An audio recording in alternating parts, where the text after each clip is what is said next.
Salam uşaqlar. Bugün Özcanın dərsi Yetim İbrahimin nağılıdır. İndi Özcan sizin üçün bu nağılı danışacaq. Yetim İbrahimin nağılı. Aha. Biri var idi, biri yox idi. Bir yoxsul ovçu var idi. Bu ovçunun bir tütəyi bu ovçu heç heyvanları öldürməkdən xoşu gəlməzdi. Heç qan tökməyər ki, heyvana qan tökməkdən xoşu gəlmir. Hər gün onun bir tütəyi var idi və bir atın tükündən olmuş toxulmuş möhkəm bir cələsi var idi. O hər gün meşəyə gedir, cələsini qurur və bir kənarda oturub tütəyini çalardı. Onun cələsinə quş düşən kimi o ipi çəkir və evə aparırdı.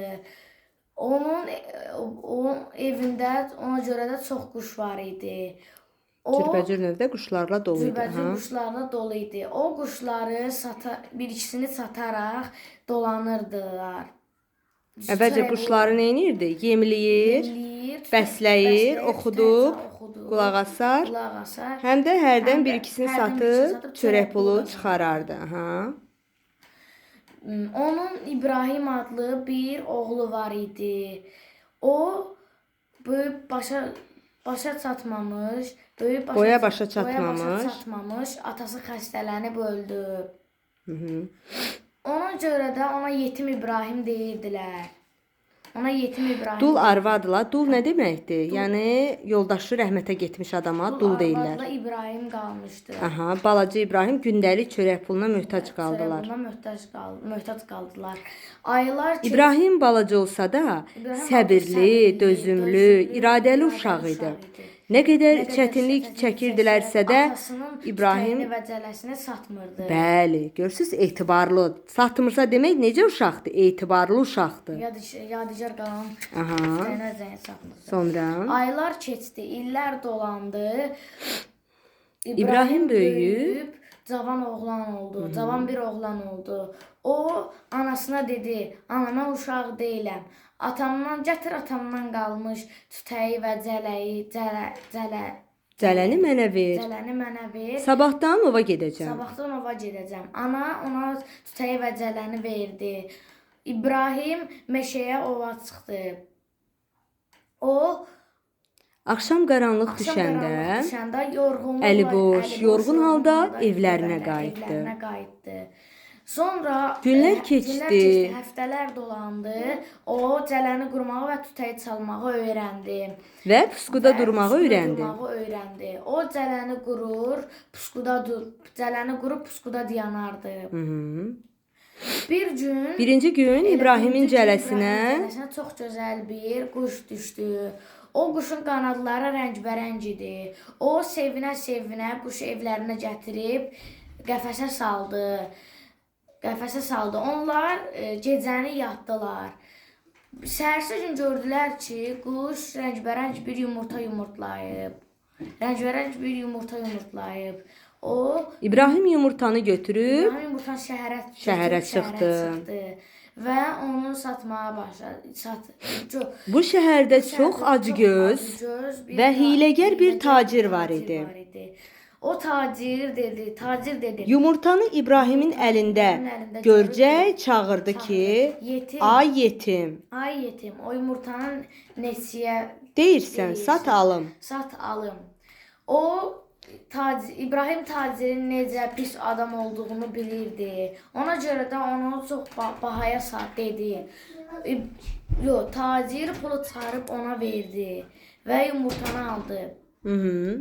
Sonra İbrahim evə getdi, fikirləşdi ki, sabahsı yuxudan durub gördülər ki, quş bir yumurta da yumurtlayıb. Onu hər gün tacirə satır və çörək pulu qazanardı. Bir gün o fikirləşdi ki, tacirin işinə yaramasa o yumurta niyə alır ki? Özdə bir də bir baha qiymətə. Buna görə də o taciri güdməyə başladı. Gördü ki, Aha.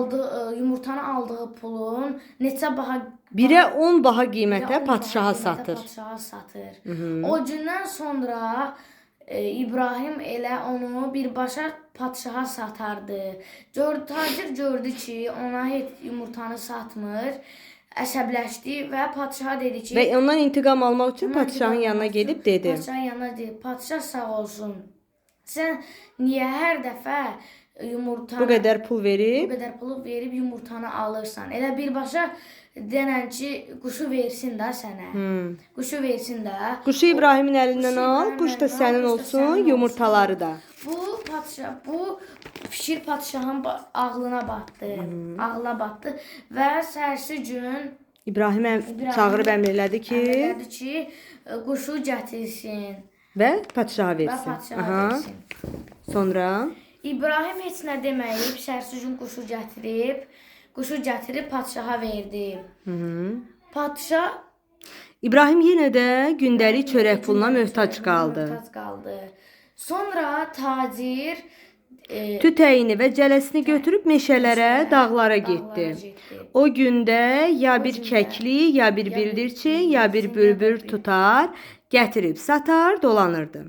Ovla məşğul idi. Ya kəklik tuturdu, ya bildirçin. Kəklik quşdur. Kəklik quşu, bildirçin də çox balaca bir quşdur və bülbül deyəcəm. Gətirib satar, dolanırdı. İbrahim bütün şəhərdə şöhrət qazanmışdı, məşhur olmuşdu. Tacir nə qədər çalışırdı ki, yenə də İbrahimi ələ alsın, mümkün olmurdu. İbrahimin tacirdən zəhləsi gedirdi. Bir gün tacir qoca kişilərdən öyrəndi ki, bir səməncül Özünü padşahın yanına salıb dedi. Padşah sağ olsun. Bu quş təkdir, ürəyi sıxılır. Ürəyi sıxılır. Ona İbrahimə denən Sən İbrahimi göndər, bunun yoldaşını da gətirsin. Səhərsi gün İbrahim gəldi. Padşah dedi ki, bu quş burada sıxır. Sənə 40 gün möhlət verirəm. Vaxt verirəm də. Möhlət verirəm. 40 günə kimi bu quşun yoldaşını tutub gətirməsən, boynunu vurduracağam. İbrahim neynədi? Evə döndü. Sonra Cələni və tütəyi götürüb meşəyə getdi. Axır ki, min əzabdan, əziyyətdən sonra quşun yoldaşını tutub gətirdi, padşaha verdi. Sonra Qulaq as, bu qədər zəhmətə, belə böyük xidmətə görə padşah ona bir mükafat verdi. Nə bir mükafat verdi, nə də bir sağ ol dedi. İbrahim tacirin çox pis adam olduğunu əvvəlcədən bilirdi. İndi gördü ki, padşah ondan da pisdir. Bir gün tacir özünü yenə padşahın yanına salıb dedi. Padşah sağ olsun. Dünya görmüş qoca kişilərdən soruşub öyrənmişəm ki, Ağ divin bağında Səməngül adlı bir gül var. Bunu quşlar qoxlayır və ölmürlər. Əgər qoxlamasalar ölərlər. Sonra padşah İbrahimi yanına çağırdı, dedi ki, bu səməngülünü divin bağına gedib mənə gətir. Əgər gətirmə, yoxsa mənim quşlarım ölər. İbrahim baxdı ki, bu padşah doğrudan da lap axmaqdır. Axmaqdan da hər şey gözləmək olar. Odur ki, daha bir söz deməyib evlərinə gəldi. Çox fikirləşdi. Düşündü, axırda belə bir qərara gəldi ki, gedib dünya görmüş qocalarla məsləhətləşsin. O qocalardan sonra Bu şəhərdə qoca bir kişi var idi. Ona başına gələn bütün əhvalatları əvvəlcədən axıra kimi danışdı. Qoca da buna başdan aşağı qulaq asdı. Başdan ayağa kimi diqqətlə qulaq asdı. Və ona dedi ki, bu səməncülün Oğlum, bunların hamısı tacirin işləridir. Sən yumurtaları ona satmadığın üçün əlindən böyük bir qazancı çıxıbdı. O indi səndən bu heyfi almaq istəyir. Eşitdiyimə görə belə bir gül var. Oğlum, özü də sən tutduğun həmin quşlar ancaq o gül olan yerdə yaşayır. Deyirlər ki, elə Ağdivdə o gülü öz bağında saxlayır ki, həmin quşlar həmişə onun bağında olsunlar. Qoca bağın hansı tərəfdə olduğunu dedi, necə getmək lazım olduğunu da İbrahimə öyrətdi. Üstəlik bunu da dedi ki, sən gərək elə edəsən, div səni görməsin. Mən deyim o sonrasını. Sonra İbrahim yola çıxdı. Və qocanın dediklərini yadında saxladı. Sonra ona dərə təpə düz getdi. Hə, deyir gecəni gündüzə qatdı. Gündüzü gecəyə az getdi, çox getdi, dərə, təpə düz getdi. Axırda gəlib ağ divin bağına çatdı. Onun bağın hasarı çox uca idi. Çox uca idi. Ona görə də orada Aşmaq mümkün deyildi. Yəni hasarın bu üzündən o biri başını aşmaq İbrahim başladı oranın qapısını tapmağa, axtarmağa. Əziyyət, o neçə əziyyətlə qapını tapdı. Amma bu qapını pəhləvanlar belə aça bilmirdi. Sonra o yorulub bağın Qapının yanında qapının oturdu və yatdı. Yatdı. Xeyli yatdı. Xeyli yatdı. Sonra bir nərilti səsi gəldi. Hə, birdən bir gürültü səsinə yuxudan ayıldı. Sonra o kolun dibinə gizləndi. Div çıxdı. Kolun dalında gizləndi. Kolun dalında gizləndi. Sonra qapı açıldı. Div çıxdı. Amma İbrahimi görmədi. Sonra İbrahim də divin dalınca özünü bağa saldı. Axşam, sonra o yaxındakı ağacın dalında gizləndi. Sonra axşam oldu. Div İbrahim bütün gecəni bağda qaldı. Səhər div yenə də çıxıb ova getdi. Sonra İbrahim də nə etdi? Axtardı. Divin olmadığından istifadə edib bağı gəzməyə başladı. Ev vaxırda onun evinə girdi. Ev 40 otaq idi və hər bir otaq bir-birindən gözəl idi. Amma otaqlarda heç kəs yox idi. Sonra 40-cı otaqda bir palaz var idi. İbrahimin qulağına bir səs gəldi. Bu səs zarıltıya bənzəyirdi. Kimsə zarıyırdı bəlkə. Sonra o palazı xalçanı qaldırıb bir pilləkən gördü. Pilləkəndən aşağı endi və gördü ki, bir qızı saçlarından asıb əsir saxlayırlar. Qızı saçlarından asıblar. Qızın saçlarından asıblar. Qız dedi ki, sən bura necə gəlmisən? Ey oğlan, kimsən? Necə olub ki, divdən qorxmayıb bura gəlibsən? Tez çıx get. Bu saat div gələr, səni parça-parça edər. Sonra parça-parça edər. Qorxma, div getdi. De görüm, sən kimsən? Adım Xurşuddur. Neçə idi ki, bu div məni burada dustaq edib, deyə qız cavab verdi. İbrahim tez qızı xilas edib yerə qoydu. Qız bir qədər dincəlib özünə gəldikdən sonra soruşdu. De görüm, kimsən? Buraya necə gəlibsən? Nə məqsədlə gəlibsən? Başına gələn bütün əhvalatları da ona danışdı. İbrahim qıza danışdı. Qız gülüb dedi. Yaxşı, axtardığın gülü tapdınmı? İbrahim dedi ki, mən indi gül haqqında fikirləşmirəm. Mən indi o barədə fikirləşirəm ki, nə təhər eləyim, səni bu divin zülmündən qurtarım. Sonra onlar çölə çıxdılar və qız nə dedi? Qulaq as, ardıcıllıqla danış. Demirəm hamısını əzbər danış, amma elə ardıcılıq var ki, onu deməsən itir. Qız dedi ki, onun İbrahim, indi ki sən belə yaxşı adamsan, məni divin zülmündən qurtarmaq istəyirsən, onda eşit bil. Bu bağda səməngülü əmələ gətirən mənəm. Məni buradan qurtara bilsən, səməngülü də divin əlindən alıb aparmış olacaqsan. Onda quşlar mənim dalımca gələcək. Ancaq mən bilmirəm ki, səni bu bağdan necə çıxarım. Divin tövləsində yaxşı atlar var. Div gələnə qədər biz onlardan ikisini minib qaçmalıyıq. Onlar atlardan tövləyə getdi və atlardan ən yaxşısını seçib yəhərlədilər və yola çıxdılar. Xurşud qapını açdı, bağdan çıxıb yola düşdülər. Bunlar getməkdə olsunlar, sənə xəbər verim divdən. Axşam üstü div ovdan qayıtdı. Baxdı ki, bağın qapısı açıqdır. Şübhələndi. Tez zirzəmiyə yürüdü. Baxdı ki, qız yoxdur. Tövləyə girdi, gördü atlardan ikisi yoxdur. Bildi ki, bağa adam girib, qızı qaçırdıb. Tez atlardan birini minib, onların dalınca düşdü. Ancaq İbrahimgil atların ən yaxşılarını seçib minmişdilər. Özləri də nəfəs dərməyib sürürdülər. Az getdilər, çox getdilər, gəlib İbrahimgilin evlərinə çatdılar. İbrahimin anası oğlunun sağ-salamat gəlməsinə çox sevindi. Xurşudun da gözlərindən öpüb qızlığa götürdü. Sonra anası İbrahimə dedi, bala, çox yaxşı eləmsən ki, Xurşudu divin əlindən qurtarıb gətirmisən. Bunu da bil ki, padşah taciri özünə vəzir eləyib. O da hər gün səni soruşur. Və o gəldi ki, İbrahim səməngülünü tapıb, amma İbrahim Gəlib soruşdular ki, səməngülü gətirmisən yoxsa yox? Yox. İbrahim heç yalan danışmaqdan xoşu gəlmirdi. Elə deyəcəkdi ki, xeyr, birdən Xurşud dedi, bəli, gətirib, birazdan sizə verər. Sonra İbrahim dedi ki... Adamlar çıxıb getdilər. İbrahim Xurşuda dedi, mən səməngülü gətirməmişəm. Sən niyə yalan dedin? Xurşud dedi, sən səməngülü gətiribsən. Sonra bir nimçə götürüb çənəsinin altına tutdu. Bununla burnuna bir çırtma vurdu. Burnundan nimçəyə bir damla qan düşdü. Qan damlaları hərləndi, fırlandı, şişdi, böyüdü. Hərəsi bir dəstə səməngülə çevrildi. Xurşud dedi, səməngül divin bağında bitmirdi. O mənim burnumun qanından əmələ gəlirdi. Div məni orada dustaq saxlayırdı.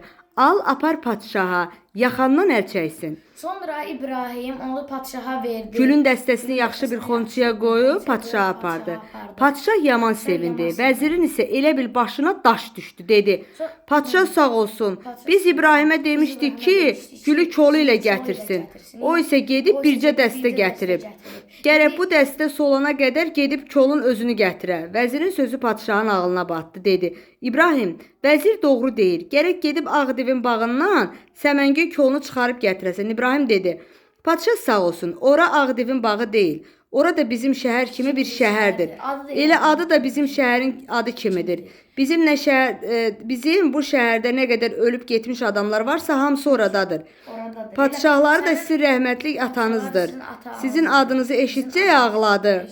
Dedi, bəs niyə oğlum məni görməyə gəlmədi? Fikir verir ki, aparıb bunu div tərəfə salsın.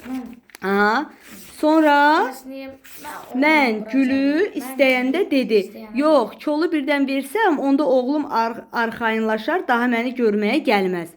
Özü gəlsin, kolu verim. Sonra necə oldu? Sonra İbrahim dedi ki... Vəzirin atası da oradaydı. Vəzirin atası da oradaydı. Deyir, mən elə bir yol bilirəm, ora 3 saatlıqdır. 3 saatlıq bir yol. Kəsə yol bilir də, tez gedib çatmalı, ha?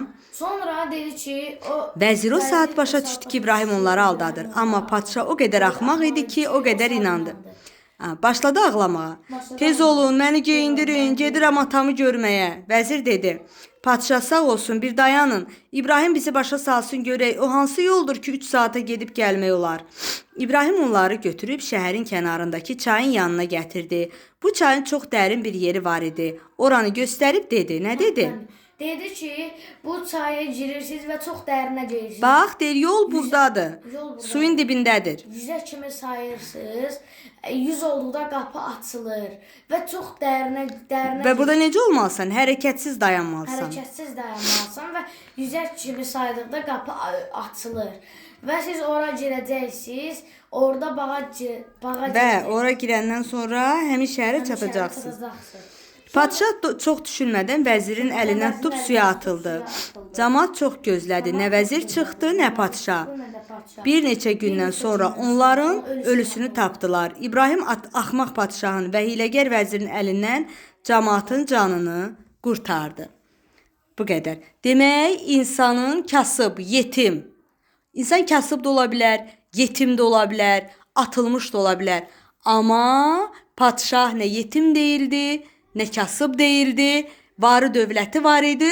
Sadəcə İbrahimlə padşahı fərqləndirən cəhət o idi ki, İbrahim çox ağıllı idi, zirə idi. Demək, ağıl hər şeydən üstündür. Deyir, ağılsız övlada ata malını versən, onu bir gündə talan eləyər. Amma ağıllı övlad onu qoruyar, saxlayar. İnsan ağlı nədir? Elə sərvətdir. Sənə versələr sərvəti seç, yoxsa ağılı hansını seçərsən? Ağılı təbii ki. Sən ağlın olsa o sərvəti əldə edə bilərsən. Amma ağılsız olsan onu bir gündə sənin əlindən alarlar. Bəs nətər olur ki, o deyir, o qapılar pəhləvan belə aça bilmir. O qız nətər açdı o qapını bə? Bilirsən, bu əfsanədir. Əfsanə, mif. Əfsanələrdə baş qəhrəmanlar olur. O baş qəhrəmanlar həmişə bacarıqlı olur. İnsanların bacarmadığı güc, qüvvət, ağıl onlarda olur. Ona görə də baş qəhrəmandırlar. Onlar həmişə şərə qalib gəlirlər. Xeyir şərə qalib gəlirlər. Gəlir, başa düşdün? Burada xeyir rolunda hansıdır? İbrahimdir, həmin o Səməngül Xurşuddur, Səməngül gülünü verən. Xurşuddur. Sonra İbrahimin anasıdır. Bunlar xeyir obrazlardır, yaxşı obrazlardır. Şər qüvvə hansıdır? Və tacir, padşah. Bunlar demək şər qüvvələrdir, pis işlər. Və hər nağılın sonunda nə olur? Xeyir şərə qalib gəlir.